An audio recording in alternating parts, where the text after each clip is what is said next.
Galera, no Papo Foda de hoje, eu vou falar com o meu mestre, grandíssimo Flávio Augusto.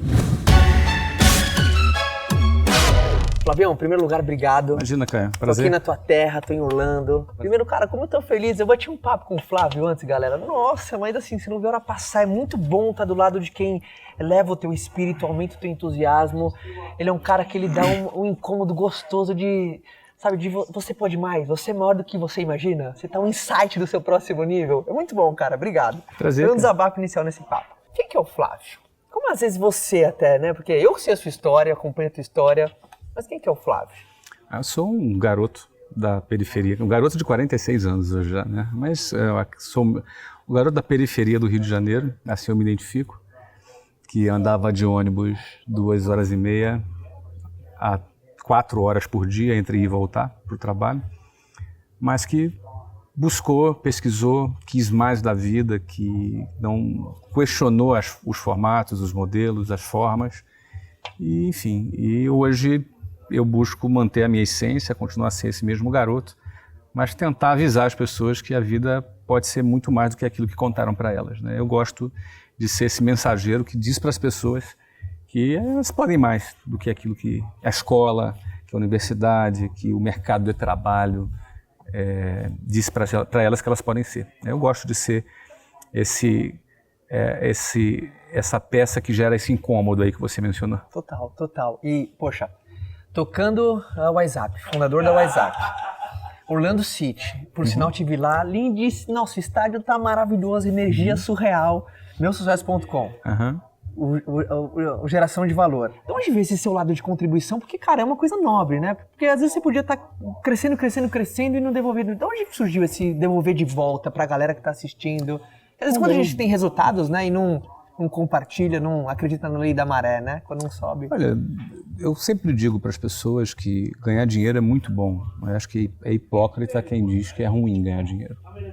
Ganhar dinheiro é muito bom, é excelente, você facilita a sua vida, você pode realizar as coisas que você quer, você pode proporcionar para as pessoas que você gosta aquilo que você alcança proporcionar. Mas quem esteve dos dois lados, como é o meu caso, eu fui pobre e hoje eu sou rico, quem esteve dos dois lados pode dizer e constatar que dinheiro não é tudo. Então, assim, muita gente filosofa a respeito disso, mas ele não conhece os dois lados. Perfeito. Ou nunca foi pobre, ou nunca foi rico. Perfeito. Não é? Então, eu estive nos dois lados. Isso que eu estou dizendo aqui não é uma filosofia dinheiro não é tudo, não é? Dinheiro não é tudo. Dinheiro é muito bom, mas não é tudo. Particularmente para mim, para minha experiência aos 46 anos de idade, eu comecei o Geração de Valor, que eu digamos assim que é o projeto que expressa essa minha vontade de contribuir. Não é o único, eu já trabalho com contribuição com pessoas vulneráveis desde a minha adolescência. Meus pais faziam trabalhos voluntários na igreja e eu participava com os meus pais. Legal. Então eu participava, eu sempre convivi muito com pessoas muito pobres mesmo. Então, e eu era visto como filho do pai rico e eu era de classe média baixa. Então eu já estou acostumado a lidar com isso há muitos anos. Mas digamos que o Geração de Valor foi um projeto mais contemporâneo, onde eu comecei a compartilhar conhecimentos, não é? E eu penso que eu sou muito beneficiado com isso.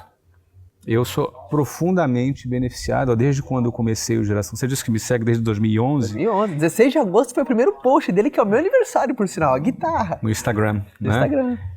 Mas assim, eu comecei em maio de 2011 no Facebook a criar uma conta para compartilhar conhecimentos. Comecei lá com 1 seguidor, com 2, com 3. Hoje no total somos mais de 5 milhões e meio de seguidores. Mas esse início aconteceu porque eu estava aqui nos Estados Unidos, minha empresa bombando no Brasil, eu já não participava mais do dia a dia dela, eu estava só no campo estratégico, meus executivos já tocavam negócios e eu senti falta, senti vontade, e a forma de eu expressar essa minha vontade foi escrevendo, foi fazendo vídeos, e isso cresceu muito, né? Cresceu bastante de lá para cá. Mas eu diria para você que nesse momento agora é a minha vontade de dar uma notícia para a pessoa, dizer para ela, cara, a vida pode ser mais do que a CLT. A CLT é um formato, um conjunto de leis que é uma jabuticaba brasileira, não é? Um conjunto de leis que estabelece um formato de trabalho, 44 horas semanais, de segunda a sexta, você ganha isso, você ganha aqui, você tem esse direito, e as pessoas orbitam em torno deste conceito de vida. Não é só de trabalho, é estilo de vida, elas orbitam em torno disso. Eu tenho que sair de manhã, tenho que bater meu ponto, eu tenho que trabalhar. Na realidade, isso vem de antes, né? Eu estudo, vou para a faculdade, tenho meu diploma, arrumo um emprego, compro uma casa em 30 anos, pago essa casa por 30 anos e ganha esta forma, né? A palavra se conformar ganha esta forma que alguém estabeleceu. E eu tenho muita vontade de dizer para as pessoas que a vida não é só isso.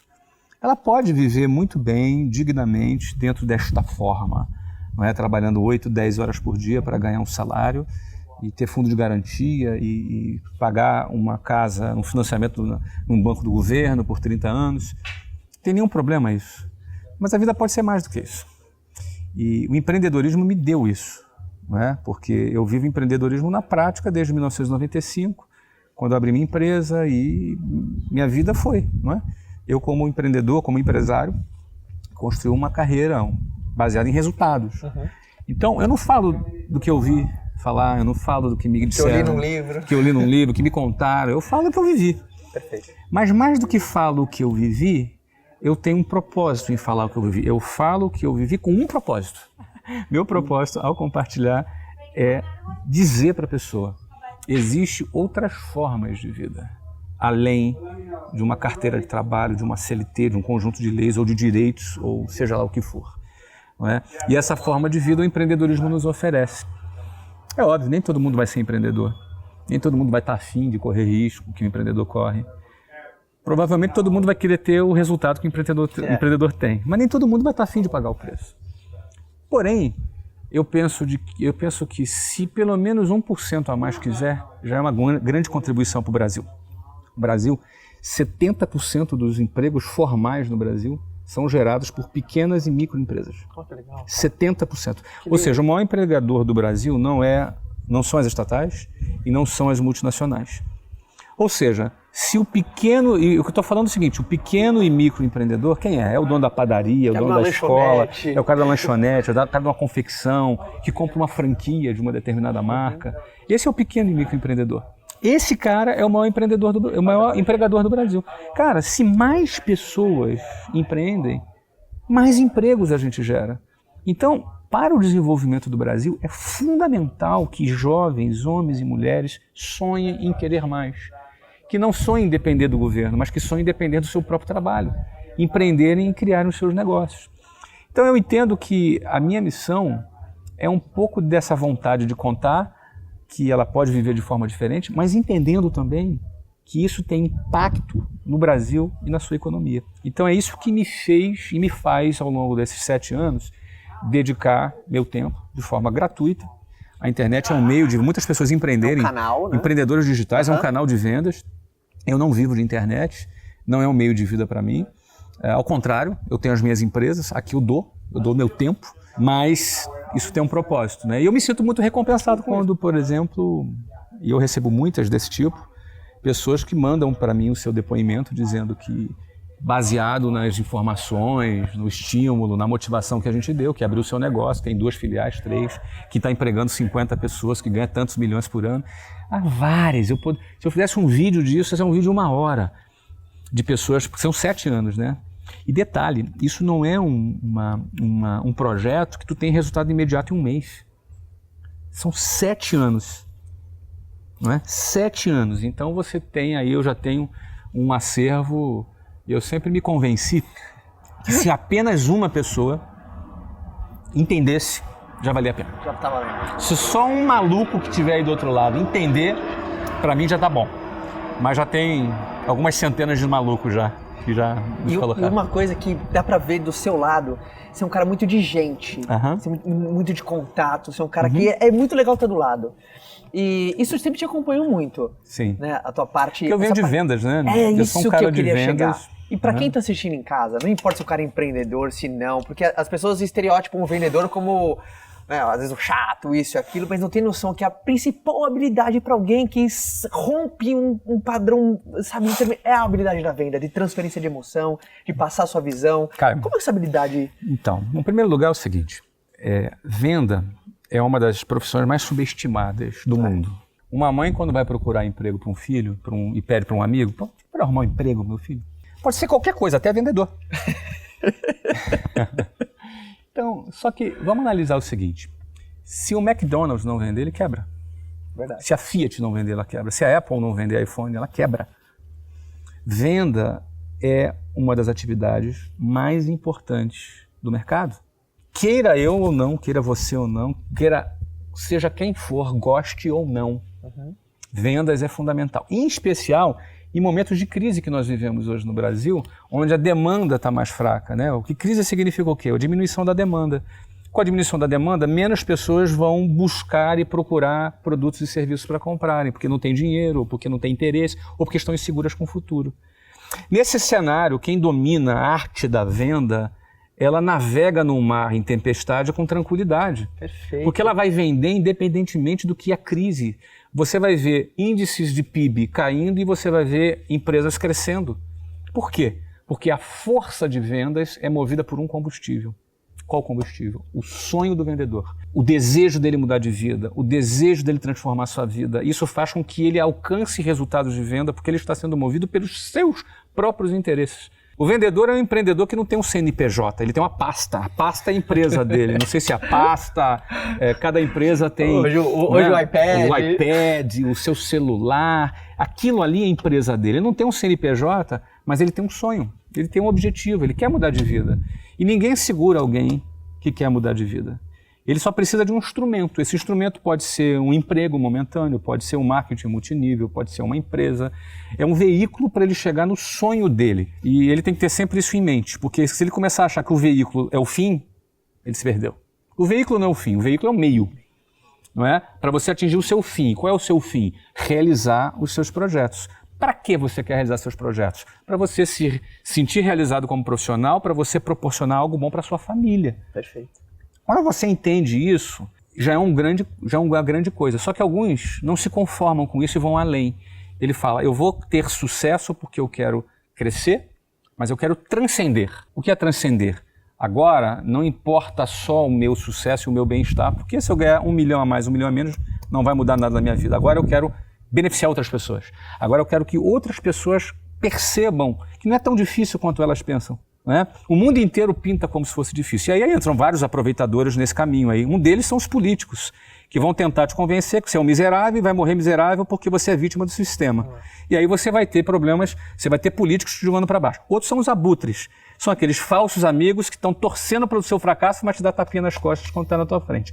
Outros, às vezes, são os nossos familiares, que nos amam, não querem o nosso mal, Mas cortam nossas asas. mas fazem isso com boa intenção. Às vezes por amor. Por amor, ele não quer que você se decepcione como ele se decepcionou, aí ele quer te proteger. Não é? Ele quer fazer, às vezes, como alguns animais, que para proteger os filhos, a própria mãe come os filhos para não proteger, para proteger dos animais. Então, você vê que para alguém ter sucesso, ela sair da manada, ela romper com a linha de montagem, ela tem muitos obstáculos em volta, não é simples, ela tem que vencer muitas coisas e até suas próprias inseguranças. Complexo de rejeição, o cara que se acha feio, o cara que se acha pobre, o cara que se veste mal, o cara que é tímido. Cara, eu sou extremamente tímido, as pessoas não acreditam nisso. Eu sou um cara tímido. Só que, enfim, a timidez não me controla mais, me controlava quando eu era mais jovem. A gente aprende a lidar com isso daí. E qual é o limite para o nosso crescimento? Não tem limite. Você pode ter uma empresa, você pode ter 2, você pode ter 3 escolas, 4, pode ter 400 como eu tenho, pode ter um clube de futebol, um estádio. Não tem limite. O limite é a gente que coloca.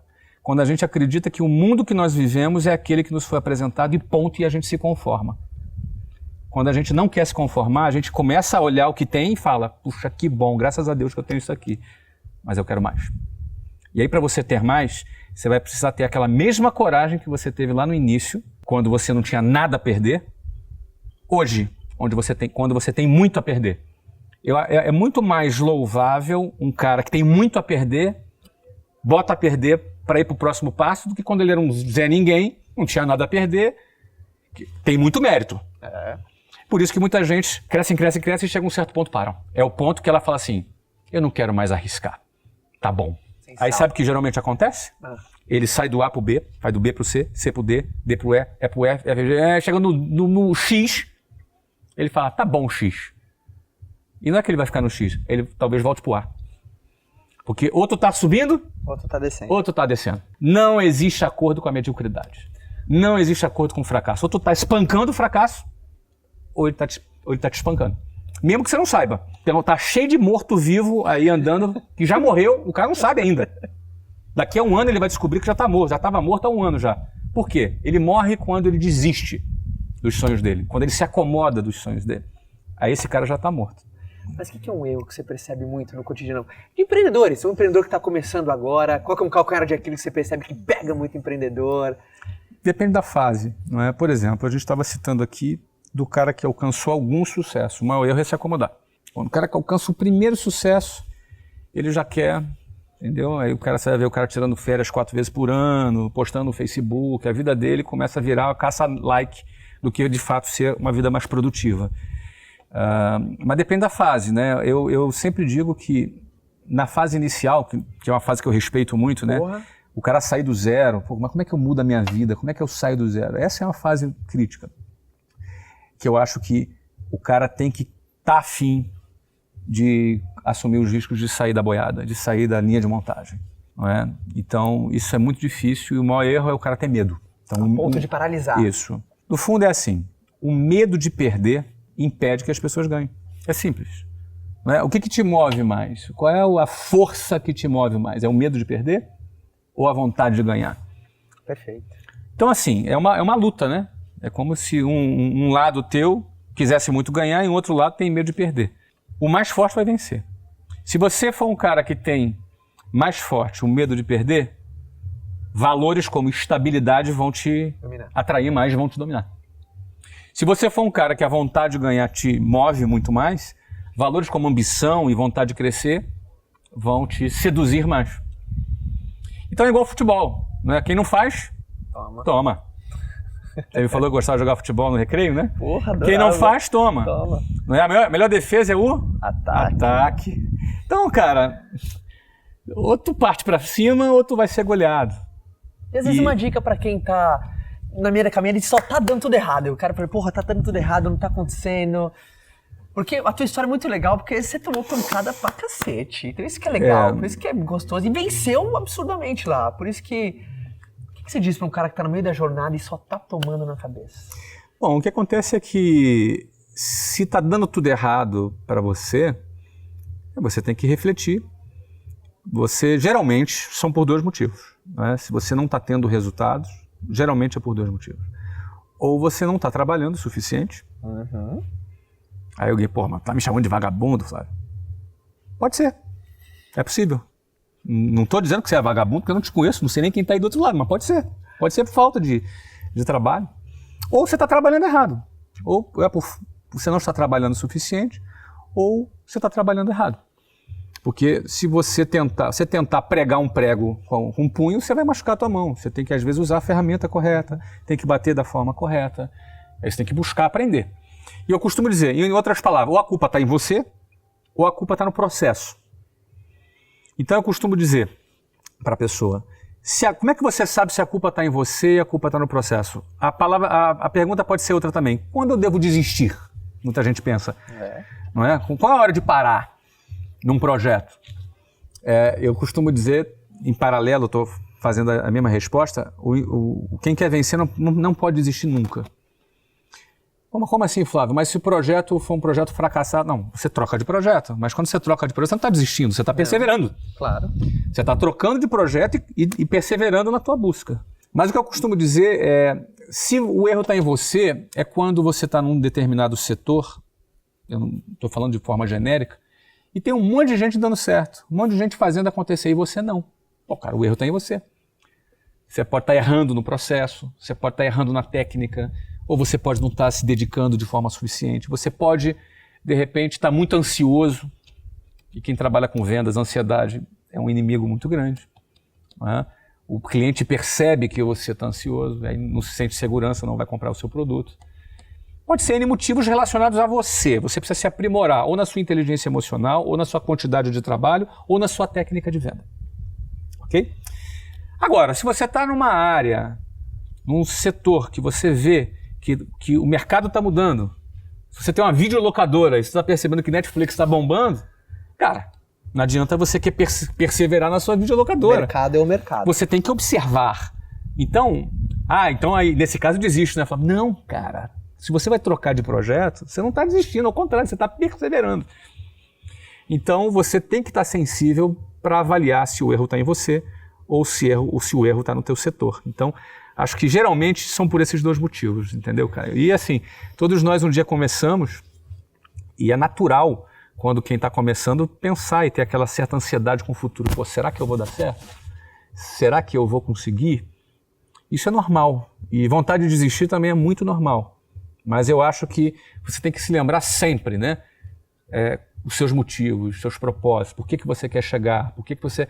Ou então, você larga tudo isso e vai trabalhar para não levar goleada, vai trabalhar pela estabilidade, vai arrumar um trabalho, que você ganhe um emprego que seja estável, embora a estabilidade não existe, enfim, não tem problema nenhum. Mas para quem quer mais, enfim, não pode ter medo de levar gol. Tem que apequenar o sonho, não vai ter jeito. Né? Não tem jeito. Não, exatamente. Ou você muda de atitude ou muda de sonho. Não tem muito jeito. Exatamente. E qualquer... você me inspira muito, referências são com seus super-heróis, pessoas que a gente inspira. Imagina, cara, que isso? Que superpoder que você poderia emprestar pra essa galera do Exército do Bem? Um poder do Flávio, falar, pô, modéstia à parte, eu sei que às vezes escolheu, mas esse me ajudou muito na minha trajetória, cara. Qual superpoder seu que você... Não, assim, eu não sem quero... falsa modéstia, eu não assim, quero... Uma habilidade, uma coisa que, porra, isso fez muita diferença na minha carreira, cara. Se pudesse dar um toque, às vezes é difícil elencar uma só, mas de bate-pronto, Eu vou falar uma coisa que eu já falei algumas vezes. Eu nunca pensei em ser empreendedor, empresário, nunca pensei. A primeira vez que eu quis ganhar algum dinheiro foi quando eu tinha 18 anos. Antes disso, eu nunca me preocupei com isso. E olha que eu vinha de família de classe média baixa. No meu conceito de vida, na forma como eu fui criado, como eu aprendi, eu entendia que eu estudando, eu conseguiria tudo. Uhum. Então, eu sempre fui muito estudioso.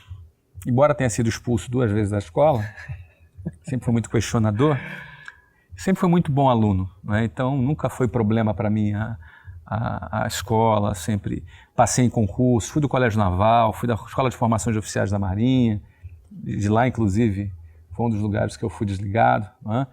Então nunca me preocupei em trabalhar, ganhar dinheiro. Para mim assim, eu faço um concurso e passo, então eu estava seguindo uma trajetória para ser funcionário público. Uhum. Eu nunca pensei. A primeira vez que eu pensei em ganhar algum dinheiro foi quando eu comecei a namorar. Eu me apaixonei por uma menina de 15 anos e eu fui vender relógio porque eu queria ganhar um dinheirinho. Ali foi a primeira vez. Vai no cinema para jantar? Vai no cinema para jantar, não é ficar pedindo dinheiro pro meu pai. Né? E quando eu comecei a vender relógio, eu me lembro que foi a primeira vez que eu me perguntei como é que pode alguém trabalhar 44 horas semanais para ganhar um salário mínimo, para ganhar 2 salários? Se eu vendendo relógio para os meus amigos e anunciando no balcão, não tinha internet na época, era um jornal de classificados, era tipo um Mercado Livre de jornal impresso, eu ganhava já, sei lá, cara, ganhava 4, 5 salários, 6, nem sei quanto, mas eu ganhava muito mais do que alguém que trabalhava e aquilo começou a me incomodar. Como é que pode isso? E eu, de repente, já estava ali, já conseguia pagar minhas coisas, comprar presentinho, passear, já tinha o meu dinheiro. E eu comecei a questionar a forma de vida que eu via. Morava na periferia, via as pessoas andando horas para poder trabalhar, né? Então, esse foi o meu primeiro questionamento. Segundo lugar, foi quando, antes de começar a faculdade, eu comecei a trabalhar vendendo curso de inglês. É um emprego informal. Não assinava carteira, não dava ajuda de custo, não dava nada, era um emprego horroroso do ponto de vista da sociedade, do ponto de vista não era um emprego recomendável, mas aquilo foi minha escola de vendas, aquilo ali prestígio. Não tinha nenhum prestígio, eu vendia curso de inglês, eu ouvi muitas vezes assim, Flávio, tu é muito inteligente para trabalhar com isso, com venda, você é muito inteligente, não é? E aí o que acontece, e eu naquela empresa deslanchei, vendi pra caramba, ganhei bem, sabe, eu cheguei a gerente, cheguei a diretor. Ainda bem que você foi surdo, hein? Engraçado, não é? Eu não era surdo, até ouvia, mas não entrava, né? Eu entendi filosoficamente que eu estava saindo da linha de montagem e que as pessoas da linha de montagem jamais compreenderiam aquela atitude que eu estava tendo, mas que no futuro elas iam me dar tapinha nas costas e falar, sempre acreditei em você. Não é? E aí isso aconteceu. E quando eu estava no meu auge, ganhando muito bem, para minha referência naquela época, eu resolvi sair para abrir minha própria empresa. Foi em 1995. Mas eu diria para vocês que esse impulso inicial foi porque eu queria casar com a Luciana. Então eu comecei... Então assim, acho que uma história de amor, porque eu me apaixonei pela Luciana e isso me despertou vontade de ganhar dinheiro, eu precisava ganhar dinheiro. E óbvio que isso é muito pouco como meta, mas aquele foi o próximo passo que eu enxerguei. A partir daí, quando você sobe um degrau, você começa a enxergar novos degraus. De lá para cá eu nunca parei. Eu sempre quis ir para o próximo degrau. Eu nunca quis, sempre tive medo de me acomodar. Não quero me acomodar, eu quero ir sempre para o próximo degrau. Não é? Perfeito. E eu acho que quanto mais alto você sobe, mais amplia a sua visão. Aí cabe a você, se você vai avançar ou se você vai decidir parar. Então, eu não estou aqui batendo esse papo com você. Primeiro, gosto muito de você. Obrigado. Você é um exemplo para essa nova geração. Aí tenho muito orgulho de ver o teu crescimento. Obrigado. Não é? E segundo, não só por isso, mas por que eu produzo conteúdo? Por que eu estou na internet dando a minha cara a tapa? Não é? Dando combustível para a Butre dizer que eu estou aqui para aparecer. Eu não preciso estar aqui. Na realidade, eu podia estar em qualquer lugar do mundo. Não é? Mesmo. Então, o que acontece? A grana não é tudo. Não é? Eu tenho um sonho muito grande de ver o Brasil despertar pessoas como você, como GVs que estão crescendo, que estão avançando. E eu sei que é só isso aqui, ó, para as pessoas perceberem que elas podem ir mais longe e se desgarrar desse modelinho convencional. Enfim, aí tem muita coisa para fazer, tem marketing multinível, tem empresas, você pode abrir uma empresa, pode criar sua startup, você pode ser atleta, você pode ser artista, cara, você pode ser empreendedor digital, tem uma gama de opções fora do padrãozinho convencional que hoje a juventude pode abraçar e ter resultados muito melhores e oferecer uma qualidade de vida muito melhor para sua família. Sou teu fã. Sou teu fã. Galera, ó, ele acabou de criar um app. Você tem que baixar o app de geração de valor. Tá bombando. Ele tá pulando aqui o celular, aqui, porque tá pulando aqui a inscrição. Então, todas as inscrições para você estar no app, para você acompanhar o Flávio, vai vir com força total com o app, né, Flavião? Eu acho que é legal o app.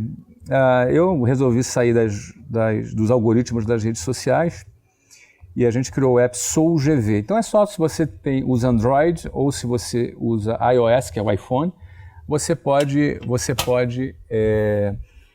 entrar lá na Apple Store ou na Google Store, como é que é? É Google Play. Google Play.